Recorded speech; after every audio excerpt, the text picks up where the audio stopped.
Thanks for joining us today. We are going to talk to Sarah Smith from the Nebraska Department of Education. She is the Farm to School Coordinator. Welcome, Sarah.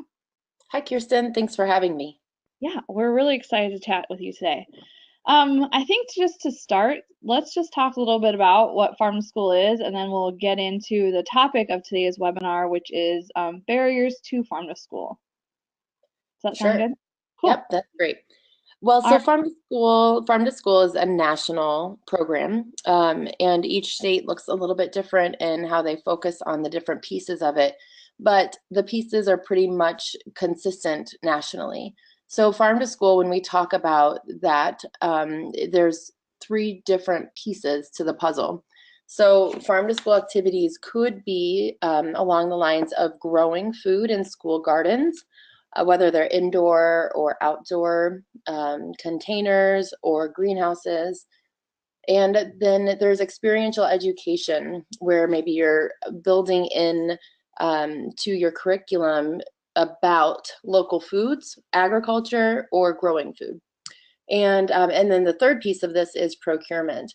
And we focus a lot about this in nutrition services at the Department of Education, about sourcing local foods and the different ways and means to do that into the cafeterias or early child care centers. Awesome. And then you shared with us a couple of pictures. So do you want to talk about what's happening in this picture here? This is a great example of it kind of hits all three pieces of Farm to School. These are students from Litchfield Public Schools in here in Nebraska, and they have a school greenhouse. These are primarily sixth graders that are working in the school greenhouse here in this picture. So they propagate, they plant, they harvest, they do from start to finish, they see how these plants are grown, and they're working in a greenhouse, so they get to learn some of the science behind growing food as well. And then this food in the bags is actually going to be going into the cafeteria where their food service manager will roll these products out either on the salad bar or on the lunch tray or in their fruit and vegetable snack program. Perfect. So that's a good way for the schools to kind of get produce year round then. Yeah, they can grow it themselves, and even if it's a small amount, if they don't have the capacity to grow a large amount of food year round, the taste testing that can be done to make food become more of an understanding of where it comes from and what it means to our bodies, more understanding for students. Oh, great. Yeah, I can see how happy those kids are and how much pride they have in that food. Yeah. Awesome. And then this next picture that you wanted to share is food service directors, correct? And a farmer? That's right. Yep. This is Green School Farms here in Lincoln, Nebraska. And these are area food service directors. You also see Partnership for a Healthier Lincoln is represented here. I'm here from a state agency in the picture. And there's also a culinary teacher from a community college in the area that joined. So I guess there's two pieces that are kind of important to highlight here is the value of collaborating with stakeholders in the area to build capacity, and then engaging school food service staff and helping have a clear understanding of where the food comes from. And one of the barriers we can talk about in a little bit is just the unknowns that food service directors face on where is this food coming from, is it safe, and how am I going to get it. So here we have Gary Fair as the farmer in the middle and the back, and the food service directors seeing how is he producing this food and learning about what goes into growing the food. Yeah, that's important that there are a lot of unknowns, and I know in my work, I get asked all the time, where do I get the food? Who's producing it? And then the second piece of that is how do I know it's safe? What standards are they following to get it to me? So these tours really kind of take out, like you said, some of those unknowns. I like that. Yeah, got it. Yeah. Cool. All right, and then here's another picture of Yeah. Prairie Hill. Yeah, and this was a really fun day. We were celebrating Apple Crunch. So these apples were sourced from a local farm in Raymond, Nebraska, They were phenomenal. They were a unique, like, heritage or heirloom variety. I don't remember the name right now, but they we brought the apples out. They were procured through Lone Tree Foods, which is a local food distributor in our southeast Nebraska area. Um, and once we received the apples, we put together this opportunity to gather all the children from the school into the outdoor setting and do a countdown and have everybody take a bite out of an apple at the exact same time. So lots of crunching going on, lots of tasting of fresh food, and the kids are learning from each other and a kind of positive peer pressure here to eat a raw food that's locally grown. And Prairie Hill does a lot of procuring from local farmers, correct? They do. It's one of, I know that they have a certain percentage as a goal of what they want to buy locally. Nice. And then do they primarily use the Lone Tree Foods They distributor? do. I know they also go to farmers markets to purchase the food directly, especially for special events. Hmm. But yeah, their primary distributor is Lone Tree Foods for the local products. Do you think they also use a little bit of the Nebraska Food Co-op? I'm not sure if the Nebraska Food Co-op has been delivering to them, but Nebraska Food Cooperative will deliver to a large geographic portion of our state. So Awesome. that is an option they could consider if they're not. Great. Yeah, I know we have a couple of food service directors on the webinar today, so I wanted to make sure that they got that information. Cool. Thanks, Sarah. Yeah.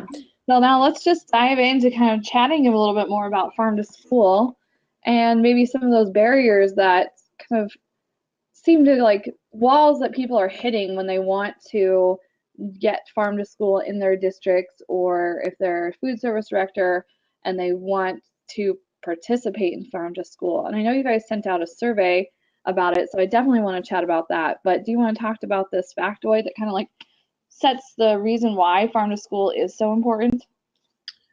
Yeah, USDA is the federal agency behind the school lunch program. So at in Nebraska, it's the Department of Education Nutrition Services that coordinates the National School Lunch Program. And so, we're pulling up this slide just to see that there really is a great need to provide healthy food and education so that what kids learn early on can carry out throughout their lifetime. So we know that children do not eat enough fruits and vegetables, and farm to school is one way to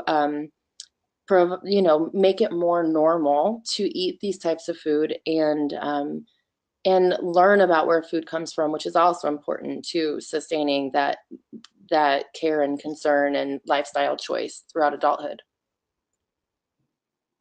Awesome. Oh, I'm gonna go back real quick. Jump the gun. So besides that, what would you say from the survey? What were the barriers that you discovered in Nebraska? Yeah, well, I've been doing this work for several years in Nebraska, and we know about a lot of barriers from the K through 12 food system or food services at schools. And just recently, we did an assessment survey of farm to school at early child care and education centers. Hmm. And those results came back, and what we saw directly from the folks that responded to the survey was that there's a lack of understanding of what local foods are available and a belief that these foods are not available. There's also the just a big wall that folks feel like they face with the price of local foods and the general understanding that local foods cost more. And, finally, there's just a misunderstanding and lots of unknowns about how do you order local food. And I think that falls back into that availability of the food. And that does mimic what we've learned statewide from school districts, that finding that farmer connection is a challenge. And then whether or not you find that farmer, getting the food distributed to you, there's a belief that that with the seasonality of a state like Nebraska, that we can't get foods year round during the school year, and a lack of understanding of how to store food or keep food, preserve it in a way that's safe and allowable for the schools. So Probably those even space, you think, too, to kind of store that food, right? are, yeah, yeah. Yeah, and it can be difficult to understand, if it's allowed to store that food or if it's allowed to buy local food. So that whole procurement and sourcing question is kind of scary. It seems like there's a lot of regulations to it. Hmm. And, they're really, there's a lot of training that's available on this subject right now, Hmm. and a way to kind of demystify the process of how to purchase these local foods. There is a lot of support from USDA to purchase locally, and they've built some streamlined ways to make that happen. And are those trainings kind of that you talked about, are they highlighted on the Nebraska Farm to School page, or is Yeah, there, where do people find that? they will be. We are working on a program right now called Nebraska Thursdays, which Hmm. is working to get local foods on the tray the first Thursday of each month. So we're working with 5 pilot schools right now, in partnership with the Center for Rural Affairs. And Hmm. once that rolls out statewide in 2018, 2019 school year, there will be some great resources and materials and tools there for schools to access. There's also on the USDA Farm to School page a procurement manual and lots of great, thorough webinars. And schools should never hesitate to reach out to us or Hmm. me at the Department of Education because we can walk them through it.